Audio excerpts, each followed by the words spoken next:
दोस्तों, अमेरिकी visa system में एक नई अपडेट आई है। अब आपको अमेरिका का विजिट वीज़ा लगवाने से पहले 5,000 से लेके 15,000 तक का श्योरिटी बॉन्ड जमा करवाना होगा। क्या $15,000 का श्योरिटी बॉन्ड जमा करवाने के बाद आपका वीज़ा यकीनी लग जाएगा? तो फिर तो चांदी हो गई भैया। जो लोग 1 करोड़ से 1.5 करोड़ रुपया देकर गैर कानूनी तौर पर डंकी लगाकर जाते थे, क्या वो अब सिर्फ 42 लाख बनता है, 42 लाख देकर अमेरिका का वीजा ले सकते हैं? आइए जानते हैं कि ये श्योरिटी बॉन्ड क्या है और इससे आपके वीजा पर क्या असर पड़ेगा। चलते हैं वीडियो की डिटेल की तरफ।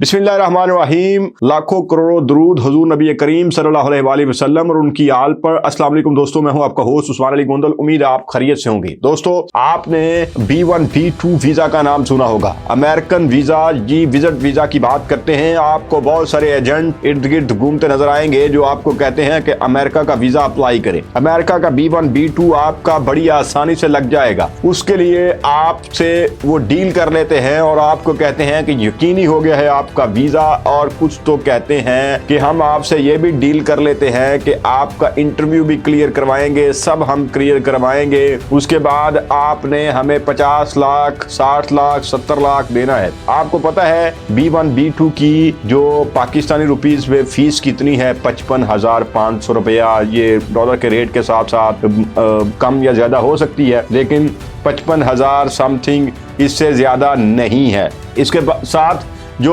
सबसे बड़ी बात है वो ये है कि आप अगर B1 B2 वीज़ा लगवाना चाहते हैं तो उसके लिए अब जो अमेरिकन गवर्नमेंट है उसने 38 कंट्रीज ऐसे हैं जिनके ऊपर श्योरिटी बॉन्ड का उसने शर्त रख दी है। उसने कहा है कि आपने श्योरिटी बॉन्ड जमा करवाना है, और कितनी मालियत का? वो $5,000 का भी हो सकता है, $10,000 का भी हो सकता है, और $15,000 का भी हो सकता है। तो इसमें ये डिटेल थी जो आपके साथ शेयर करना थी, क्योंकि अब एजेंट माफिया बड़ा एक्टिव है आजकल। वो उन्होंने इस बॉन्ड को भी एक नया उन्होंने टारगेट कर लिया लोगों को। उन्होंने क्या किया?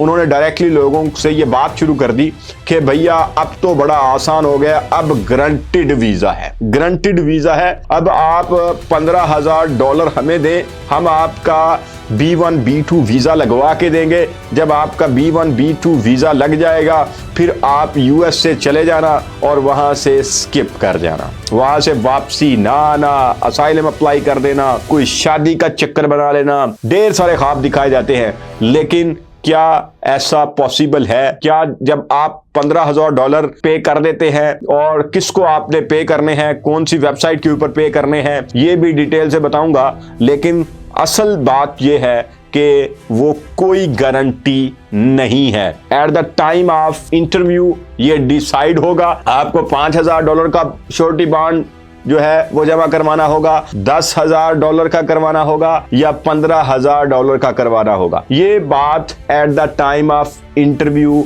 इमिग्रेशन ऑफिसर के साथ आपने तय करनी है। और जो 38 कंट्रीज हैं उनमें जो सोमालिया वगैरह और पाकिस्तान भी 35वें नंबर पे वहां पे मौजूद है। उन कंट्रीज में, उस लिस्ट में बांग्लादेश भी शामिल है, लेकिन खुशकिस्मती से उसमें इंडिया शामिल नहीं है। सबसे पहले तो ये जानते हैं कि आखिर ये बॉन्ड की जरूरत क्यों पेश आई। दरअसल होता ये था कि यहाँ से लोग चले जाते थे, इस तरह ये जो एजेंट ख्वाब दिखाते थे। B1 B2 का दरअसल होता है बिजनेस के लिए या सियाहती पर्पज के लिए। अब सियाहती पर्पज के लिए ये एजेंट अप्लाई भी करवा देते हैं, और उसमें जो पहला वहाँ पे क्वेश्चन ये किया जाता है, सैर के लिए यहाँ से जा रहे हैं, क्या इससे पहले भी आप बैरून मुल्क कहीं सैर पे गए हैं? जी नहीं। तो इसका मतलब है डायरेक्टली आपने, इतना आपके अंदर हौसला है कि डायरेक्टली आप अमेरिका ही सैर के लिए जाना चाहते हैं।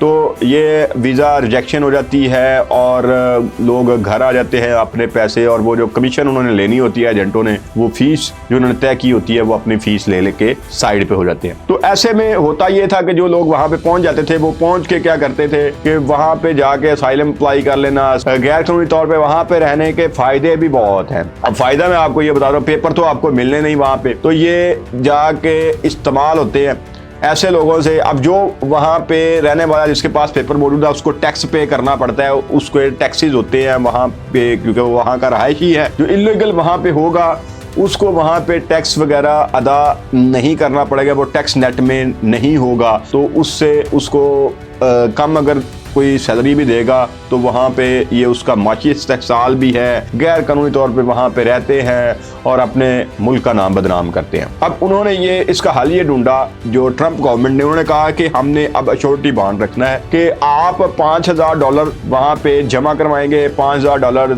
$10,000 या $15,000 वो at the time of interview आपके साथ डिसाइड हो जाएगा जो आपने जमा करवाना है। जो ज़्यादा वो भी ये गारंटी नहीं है कि आपको वीज़ा मिलेगा, ये गारंटी नहीं है कभी तौर पे कि आपके $15,000 आपने जमा करवा दिया है और वो आपको वीज़ा ज़रूर देंगे, इसमें ये गारंटी नहीं है। ये पहले मैं आपको क्लियर कर दूं, ये ऐसे ही कोई इसमें न्यूज़ नहीं है कि आपको लाजमी तौर पे उससे वीज़ा मिल जाएगा।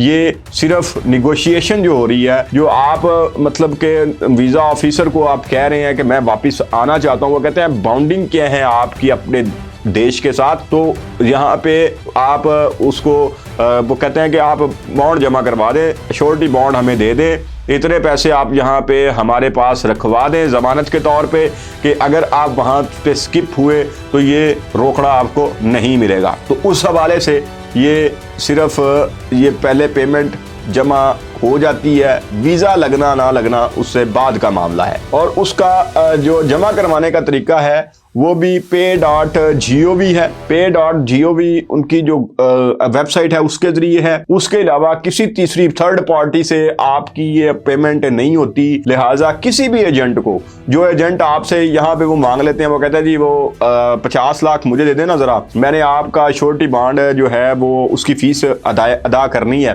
तो ऐसे में आपने ये, मैं आपको इंफॉर्मेशन के लिए ये वीडियो बना रहा हूँ कि आपने किसी को एक रोकड़ा भी नहीं देना, ₹1 भी नहीं देना। इन स्कैमर से बच जाएं। और इसमें जो सबसे बड़ी चीज है वो ये है कि सिर्फ 3 एयरपोर्ट्स जो हैं वो वहां पे आप जो है अमेरिका में दाखिले की इजाजत देता है। बोस्टन लोगन है, जॉन एफ कैंडी न्यूयॉर्क में है, वाशिंगटन डल्स है। ये 3 एयरपोर्ट्स हैं जहां पे जो है वो अश्योरिटी बॉन्ड के जरिए सिर्फ आप जा सकते हैं। मतलब अगर आपका वीजा B1 B2 लगता है तो आप सिर्फ पाकिस्तानी हैं, अगर आप बांग्लादेशी हैं तो आप सिर्फ इन 3 एयरपोर्ट्स के ऊपर जा सकते हैं। और वो भी जो बॉन्ड की मनसूही है और उसकी पाबंदियों के हवाले से है कि अगर जो जिस मुद्दत का आपने कहा था, जितना आपका वीज़ा था, उस दौरान अगर आप नहीं छोड़ते अमेरिका को, US को नहीं छोड़ते, वहाँ पे स्किप होने की कोशिश करते हैं, तो वो ऑटोमेटिकली कैंसिल हो जाएगा और आपके वो पेमेंट जो है वो आपको वापस नहीं मिलेगी। एक चीज़ जो मेन पॉइंट्स हैं वो आपके साथ शेयर कर दूं। सबसे पहले चीज़ कि किसी एजेंट को आपने कोई पैसा नहीं देना, कोई कहीं पे कोई फीस नहीं है।